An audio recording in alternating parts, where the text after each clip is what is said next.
আসসালামু আলাইকুম ভিউয়ার্স। তো আজকের থাম্বনেল দেখে বুঝতে পেরেছেন যে কোন বিষয়টি নিয়ে কথা বলবো। নগদ 88 অ্যাকাউন্ট রেজিস্ট্রেশন, অ্যাকাউন্টটি ভেরিফাই, অ্যাকাউন্টে ডিপোজিট, অ্যাকাউন্টে উত্তোলন কিভাবে করবেন সম্পূর্ণ প্রসেস দেখিয়ে দিব।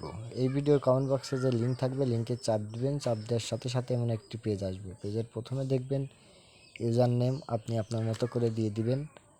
আমি আমার নাম্বারটা ব্যবহার করলাম, আপনারা ইচ্ছা হলে করতে পারেন। পাসওয়ার্ডটি 6 থেকে 14 সংখ্যার মধ্যে দিয়ে দিতে হবে। পরবর্তী কনফার্ম পাসওয়ার্ড একই দিতে হবে বা সেম টু সেম দিয়ে দিতে হবে। পাসওয়ার্ড দেওয়ার পরে কন্টিনিউ অপশনে ক্লিক করব। ক্লিক করার পর পরবর্তী পেজ আসবে। পরবর্তী পেজে দেখবেন মোবাইল নম্বর, আপনি আপনার ফোন নম্বরটি ব্যবহার করবেন।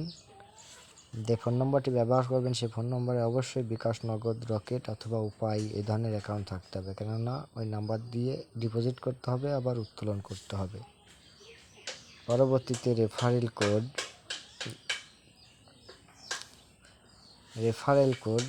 কোডের এই জায়গা কিছু দিতে হবে না, খালি ঘরে একটা ক্লিক করবেন। ক্লিক করে কমপ্লিটে চাপ দিবেন। চাপ দেওয়ার পরে এমন একটি আপনার অ্যাকাউন্টটি রেজিস্ট্রেশন হয়ে যাবে।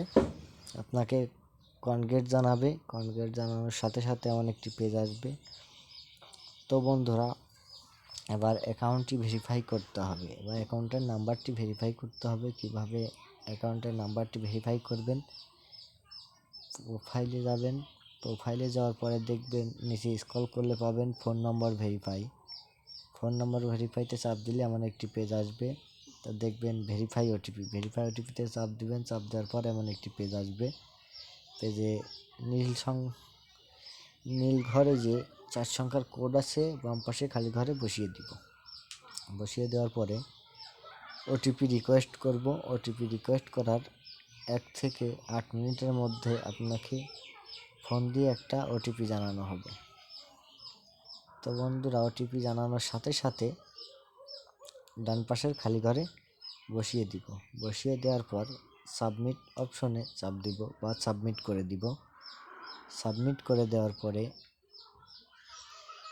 আপনার অ্যাকাউন্টটি সক্রিয় হয়ে যাবে বা নাম্বারটি ভেরিফাই হয়ে যাবে।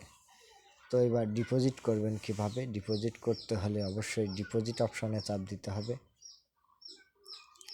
ডিপোজিট অপশনে চাপ দেওয়ার সাথে সাথে এমন একটি পেজ আসবে। পেজের প্রথমে দেখবেন ব্যাংকের অ্যাকাউন্ট নাম্বার অথবা মোবাইল ব্যাংকিং যে নাম্বার এটা সিলেক্ট করা আছে, বিকাশ, নগদ, রকেট, উপায়। আপনি যে অ্যাকাউন্ট থেকে ক্যাশ আউট করবেন সেটা সিলেক্ট করবেন। পরবর্তীতে কত টাকা ডিপোজিট করবেন বা ক্যাশ আউট করবেন সেটা সিলেক্ট করবেন। করার পরে দেখবেন এখানে আপনার নাম্বারটি শো করবে। পরবর্তীতে ডিপোজিটে ক্লিক করবেন, কনফার্ম করার সাথে সাথে পরবর্তী পেজ আসবে। পরবর্তী পেজে দেখবেন বন্ধুরা একটা এজেন্ট নাম্বার দেবে। এজেন্ট নাম্বারটি কপি করতে হবে। বিকাশ থেকে করলে বিকাশ এজেন্ট নাম্বার দেবে, নগদ থেকে করলে নগদ এজেন্ট নাম্বার দেবে। এজেন্ট নাম্বারটি কপি করে হোম পেজে চলে যাব। হোম পেজে যাওয়ার পরে বিকাশ থেকে করলে বিকাশে ঢুকবেন। ঢুকে ওই নাম্বারে যে নাম্বারটি কপি করেছেন সেই নাম্বারটি ক্যাশ অপশনে বসায়ে কত টাকা ডিপোজিট করবেন তত টাকা ওই নাম্বারে ক্যাশ আউট করতে হবে। ক্যাশ আউট করার পরে একটা ট্রানজ্যাকশন আইডি পাবেন। ট্রানজ্যাকশন আইডিটা কপি করতে হবে। আমরা ট্রানজ্যাকশন আইডিটা কপি করব, একটা স্ক্রিনশট দিয়ে দেব। ট্রানজ্যাকশন আইডিটা কপি করব, আবার হোম পেজে চলে যাব। হোম পেজে যাওয়ার পরে ট্রানজ্যাকশন আইডির একটা ঘর আছে, ট্রানজ্যাকশন আইডির ঘরে ট্রানজ্যাকশন আইডিটি বসিয়ে দিব। প্রাপ্তি লেখা থাকবে, একটি ঘর আছে, ঘরে ক্লিক করে স্ক্রিনশটটি জমা দেওয়ার সাথে সাথে আপনার ডিপোজিট সাবমিট হয়ে যাবে। তো বন্ধুরা, 1 থেকে 5 সেকেন্ডের মধ্যে অ্যাকাউন্টে ব্যালেন্স চলে আসবে। আজকের ভিডিও এই পর্যন্তই ছিল। আমার এই চ্যানেলে নতুন হয়ে থাকলে লাইক, কমেন্ট, সাবস্ক্রাইব করে পাশে থাকবেন। ধন্যবাদ সবাইকে।